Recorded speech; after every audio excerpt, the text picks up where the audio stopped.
video kali ini saya mau menceritakan tentang rasa sakit ya teman-teman. Berarti rasa sakit hati gitu. Pasti kalian suka banget nih sama tema yang satu ini. Dan pasti semuanya orang-orang pernah merasakan hal yang sama ya. Pasti ya, gak cuma saya, kalian juga pasti pernah merasakan hal-hal sakit hati ya. Entah itu disakitin sama teman, disakitin sama keluarga, disakitin sama pasangan, disakitin sama orang yang kita kenal, disakitin sama orang yang gak kita kenal. Itu pasti terjadi ya teman-teman. Nah, pengalaman saya banyak ya teman-teman. Saya pernah mengalami rasanya disakiti, tapi bagaimana saya bisa keluar dari rasa sakit itu atau lolos dari rasa sakit itu, semua pasti berjalan dengan waktu ya teman-teman.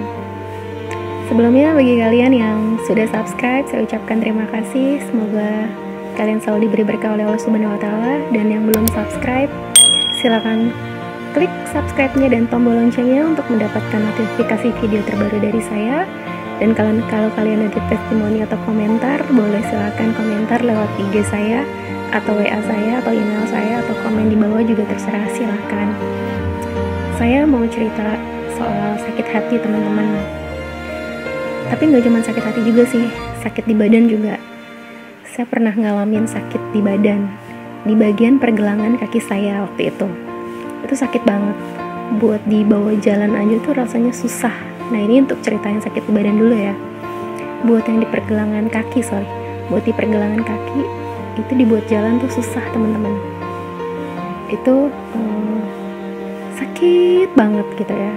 Akhirnya saya berusaha membacakan salawat waktu itu. Yang saya bacakan waktu itu salawat Nabi, yang bacanya Allahumma sholli ala sayyidina Muhammad wa ala ali sayyidina Muhammad. Itu dengan cara saya oles-oles di pergelangan kaki saya.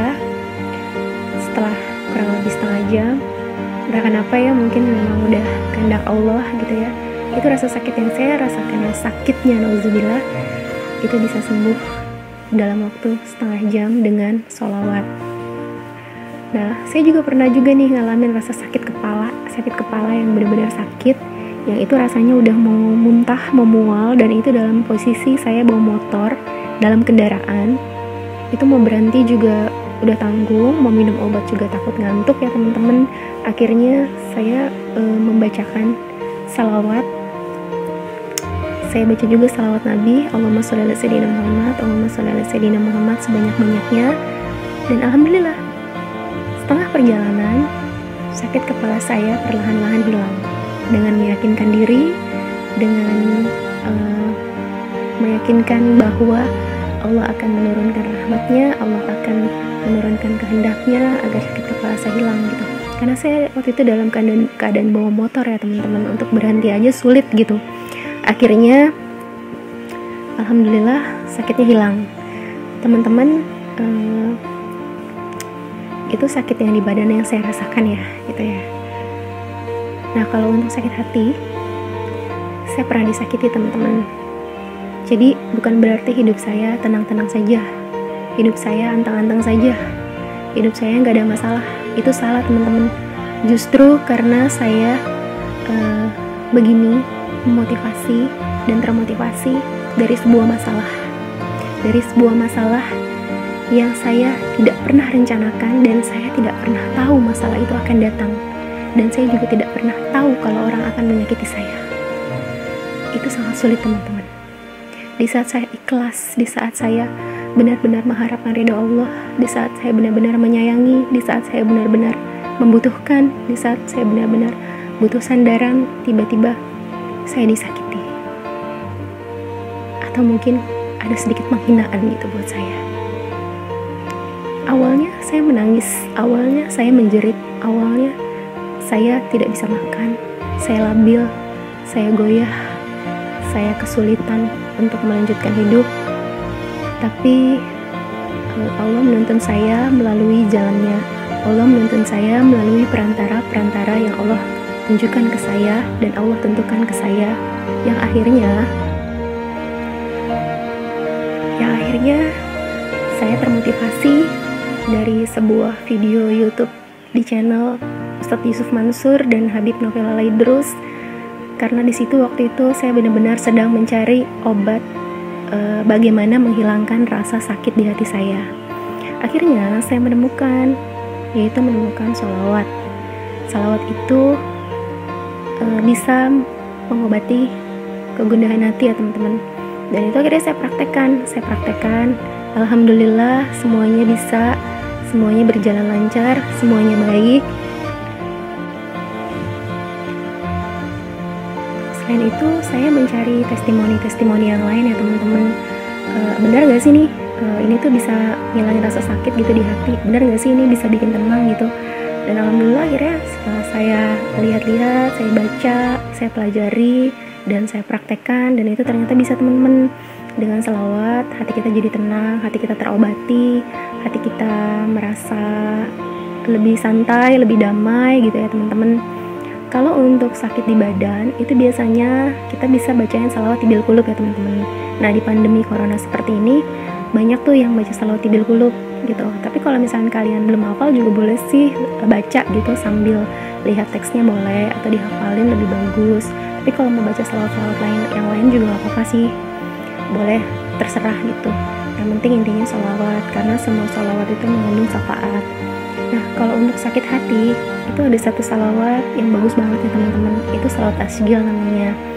Salawat asgil tuh yang Allahumma sholli ala sayyidina Muhammad wasgili zalimin bizalimin wa ahrijna min bainihim salimin walalihi wa sahbihi ajmain. Itu artinya, ya Allah berikanlah sholawat kepada pemimpin kami Nabi Muhammad, dan sibukkanlah orang-orang zalim dan orang zalim lainnya, selamatkanlah kami dari kejahatan mereka, dan limpahkanlah sholawat kepada seluruh keluarga dan para sahabat beliau. Kalau kita dizalimi, kalau kita disakiti, baca sholawat.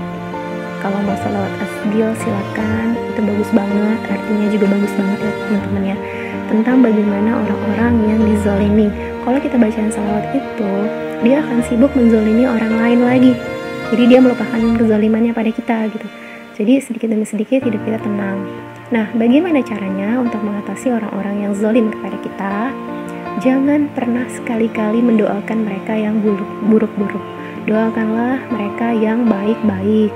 Karena setiap doa yang kita panjatkan, setiap doa yang kita keluarkan dari mulut dan hati kita, itu didengar oleh malaikat. Jadi setiap doa yang kita aminkan, setiap doa yang kita bacakan, setiap doa yang kita lantunkan dengan baik, itu malaikat akan mengaminkan juga dan mengembalikan kebaikan itu kepada kita. Dan sebaliknya, kalau kita mendoakan orang yang buruk-buruk, itu malaikat juga mengaminkan. Takutnya yang buruk-buruk itu berbalik lagi kepada kita. Alangkah baiknya kita memilih statement yang pertama ya, mendoakan orang yang jahat dan zalim kepada kita dengan doa yang baik-baik, karena setiap doa yang baik akan berbalik baik pada kita. Jadi lebih baik pilih yang pertama ya teman-teman. Emang susah, emang sakit, tapi semua harus dipaksakan, semua harus benar-benar kita paksakan untuk mendoakan orang yang zalim kepada kita menuju kebaikan. Insya Allah nanti Allah akan menuntun kita dan menuntun orang yang zalim itu menuju jalan yang baik. Ada caranya Allah, ada ketentuannya Allah untuk membuat sesuatu itu menjadi indah pada waktunya dengan caranya Allah. Kelak, yakinkan diri kita bahwa kita disakiti, bahwa kita dizalimi. Kelak akan Allah angkat derajat kita lebih dari apa yang kita perkirakan. Intinya kita sabar, kita jalani, kita tawakal, kita ikhlaskan, kita paksakan diri kita untuk memaksakan diri untuk bertawakal, bahwasanya tidak hanya rasa sakit nanti yang kita terima, tapi kebahagiaan-kebahagiaan luar biasa dari kesabaran-kesabaran yang kita terapkan. Teman-teman, hidup ini hanya sebentar, hidup ini hanya numpang lewat, hidup ini hanya sekedar berkunjung di dunia. Kita nantinya akan kekal di akhirat teman-teman. Jadi ada baiknya kita tidak perlu meragukan dan memperdulikan tentang kehidupan kita di dunia saja, tapi mari kita coba belajar untuk memikirkan kehidupan kita yang kekal di akhirat nanti.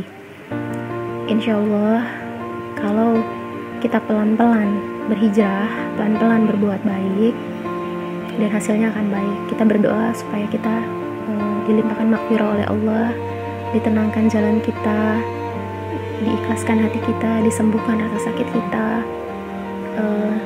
diberikan husnul khotimah nantinya pada saat di akhir hayat kita. Insya Allah nanti kita akan berjalan baik di akhirat nanti sana ya teman-teman. Maka dari itu kita banyak-banyak deh salawat, banyak-banyak deh mengucapkan salam kepada Rasulullah. Karena dengan salawat, karena dengan salam, karena dengan doa, itu menjadi sebuah perantara untuk kita menuju surganya Allah. Amin ya Rabbal Alamin. Kita nanti dikumpulin tuh di sana teman-teman. Kita dihisab. Bagi orang-orang yang berselawat, bagi orang-orang yang cinta salawat, hisab kita akan mudah karena Rasulullah akan menolong kita melewati jembatan Shirathul Mustaqim. Dibanding dengan orang-orang yang tidak berselawat, kita lebih dulu didahulukan oleh Rasulullah, dan Rasulullah meminta pertolongan Allah untuk umat-umatnya yang berselawat kepada beliau. Gak ada ruginya teman-teman, gak ada salahnya. Kalau orang di dunia ini mencemooh kita, kalau orang di dunia ini memberikan statement buruk pada kita, menghina kita, membuat pikiran yang tidak tentang kita, biarkan saja, ikhlaskan saja. Mungkin terasa sulit, tapi itu sebuah ujian dan cobaan untuk kita ya teman-teman ya. Teman-teman, di dalam surat At-Thaha ayat 111 itu disebutkan, wa antil wujuhu lil hayyil qayyum wa qad khaba man hamala zulman, dan semua wajah tunduk di hadapan Allah yang maha hidup lagi maha berdiri sendiri, dan sungguh merugi yang berbuat kezaliman. Jadi udah jelas ya teman-teman, bagi orang-orang yang berbuat zalim itu suatu saat akan merugi, suatu saat akan mendapatkan ganjaran dari Allah Subhanahu wa taala. Nah, dari itu kita maafkan saja, karena segala sesuatunya itu haknya Allah untuk membalas. Kita tidak punya hak untuk membalas, bukan kuasa kita, bukan hak kita. Pada hakikatnya hanya Allah lah yang punya cara tersendiri untuk merubah hidup kita yang lebih baik. Insya Allah derajat kita Allah angkat, derajat kita Allah berikan di tingkat yang tertinggi, dan Allah limpahkan kebahagiaan yang abadi kepada kita. Oke teman-teman, segitu aja ya motivasi dari saya. Semoga kalian termotivasi, dan semoga kita semua selalu diberikan kesehatan, rezeki yang berlimpah. Jangan lupa klik tombol subscribe-nya dan klik loncengnya, dan berbagi silakan ke media sosial kaliannya, karena dengan berbagi kalian sudah memberikan kebaikan-kebaikan yang lainnya. Kalau kalian punya testimoni, komentar, saran, boleh WA saya, di IG saya juga boleh, di email saya juga boleh, atau komentar di bawah sini juga boleh, silakan. Oke teman-teman, segitu dulu cerita dari saya. Assalamualaikum warahmatullahi wabarakatuh.